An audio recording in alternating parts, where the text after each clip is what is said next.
Magandang araw sa inyong lahat. Ako si Jennifer Galliano, isa sa mga mag-aaral sa kolehiyo ng Occidental Mindoro State College, na sa bawat pagharap natin sa hamon ng buhay, masalimuot man ito o puno ng pagkabigo, lahat ng ito ay may kanya-kanyang kadahilanan.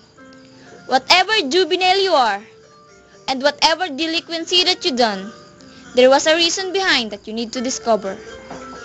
Here we are, the Glimpse 7.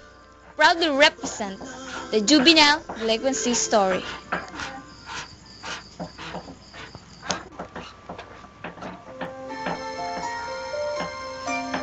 This is the story of Roxana, who dealt herself in early sexual activity, lack of education, and parents' counseling.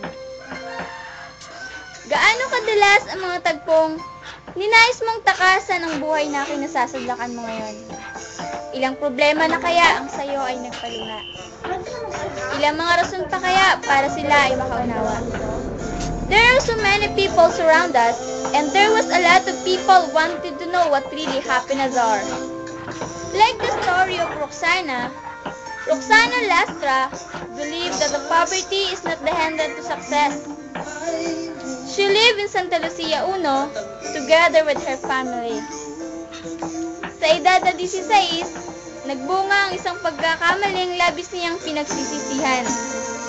Kung may babalik lang sana ang lahat, ay ginawa niya na. Kaya lang, kailan nga ba naging una ang pagsisisi? Ang kanyang ama ay isang mangingisda at ang kanyang ina ay naiiwan sa bahay. Mahirap ang kanilang buhay kung kaya hindi sila nakapagpatuloy sa pag-aaral. Mahirap mang tanggapin pero ito raw ang realidad na hindi na nila maaaring takasan. Tatlo silang magkakapatid at si Roxana pa ang panganay. Si Sunshine na pangalawa sa kanya ay tuluyan nang nagpaalam sa paaralan na nagsilbi na niyang pangalawang tahanan. Sa pagdaan ng mga araw, abala ang kanilang mga magulang sa kaiisip kung may makakain pa ba sila para sa araw ng bukas. Sandali silang nakalimot. Hindi ito ang sapat na basihan para maging masaya at ligtas ang kanilang seguridad at disiplina. There are so many times Roxana wanted help to their parents, pero hindi niya alam kung sa paanong paraan. Lumipas ang mga taon, nagbago ang mga pangyayari. Nagkaroon ng mga kaibigan na naging dahilan para maligaw ng landas. Sa pagbabaka sakaling maaaring makalimot sa hirap at sumandaling ngumiti para lang sumaya. Hindi masama ang tumibok ang puso at magmahal. Pero dapat nating isipin, hindi ito ang sukatan para maging malaya sa mga responsibilidad. Bunsod ng kahirapan, nabuntis si Roxana ng kanyang textmate boyfriend na itinago namin sa pangalang Randy. Walang lihim na hindi nabubunyag. Kaya ang mga magulang niya, wala nang magawa kundi ang tanggapin ito at ituring na isa itong bangungot. Pero kahit ang bangungot na ito ay dumating sa kanilang buhay, ito naman ang naging dahilan para sila ay magising sa katotohanan hindi mo kasalanan ang ipanganak na mahirap, kundi ang magiging kasalanan mo ay ang hindi ka gumawa ng paraan para ito ay lampasan at tagumpayan. Sadyang ang makulay ang mundo at lalo rin itong tumitingkad na kung sa bawat pagkakamali ay natututo tayong bumangon at bumawi. Hindi natin maaaring husgahan ang isang tao dahil sa bawat pagkatao, merong mga kadahilanan kung bakit sila nagkakaganon.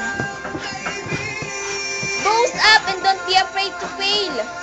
The most important is, you are learning.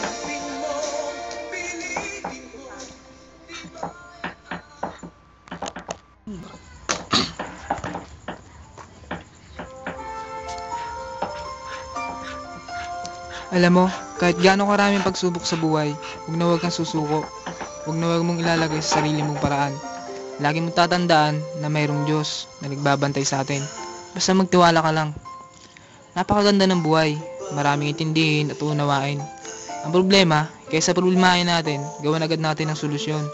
Mga bagay na mali na palagi natin ginagawa, ay pag nakasanayan natin, mas mahirapan tayong tanggalin. Kung lagi nating sinasanay na mabuting ginagawa natin, mas madali nating maabot ang ating mga pangarap. Nagsisimula ito sa tamang pag-iisip. Ang isip natin na gumagalaw sa buo nating pagkatao. Kaya panatilihin natin mag-isip ng malinis at magagandang bagay lamang. Minsan, di baling matalo tayo sa usapan kaysa makipagtalo tayo. Kapag mainit ulo natin, nakagawa ng mga bagay na hindi natin gusto. Mas nagiging mali ang mga salitang lumalabas sa bibig natin. Mas maganda kung manahimik na lang tayo at magpahinga. Nang sa ganun, kapag maliwalas na ulit ang ating isipan, saka tayo magpaliwanag. Iwasan natin makasakit ang damdamin ng iba. Gumawa tayo ng mga bagay na malugod sa mata ng Diyos. Maniwala ka sa sarili mong kakayahan. At higit sa lahat, maniwala ka na mayroong Diyos na parating nandyan. Maaring mawala ang lahat ng mayroon ka, pero siya, mananatiling nandyan sa'yo. At lagi mong tatandaan, kahit anong mangyari, okay lang yan. Kaya tanong mo na ba sa iyong sarili kung ano ang tama at kung ano rin ang mali? Sana bago magtapos ang kwento na to, may isang bagay ka nang pinanghahawakan. Kahit sino pa ang mga naka-impluwensya sa'yo, kahit sila pa ang mga tao na nasa paligid mo, kahit sila pa ang pamilyang itinuturing mo, kahit sila pa ang mga taong pinagkakatiwalaan mo, kahit sila pa ang mga taong pinagkakautangan mo ng loob, o ang kahirapan man na gumagapo sa'yo at umaalipin sa pamilya mo. Huwag mo silang hayaang magtagumpay. Bumangon ka. At meron kami mga bagay na gustong iwanan sa inyo. Believe in God and believe in yourself. Nawawalan ng pag-asa at iniisip na nagdududa.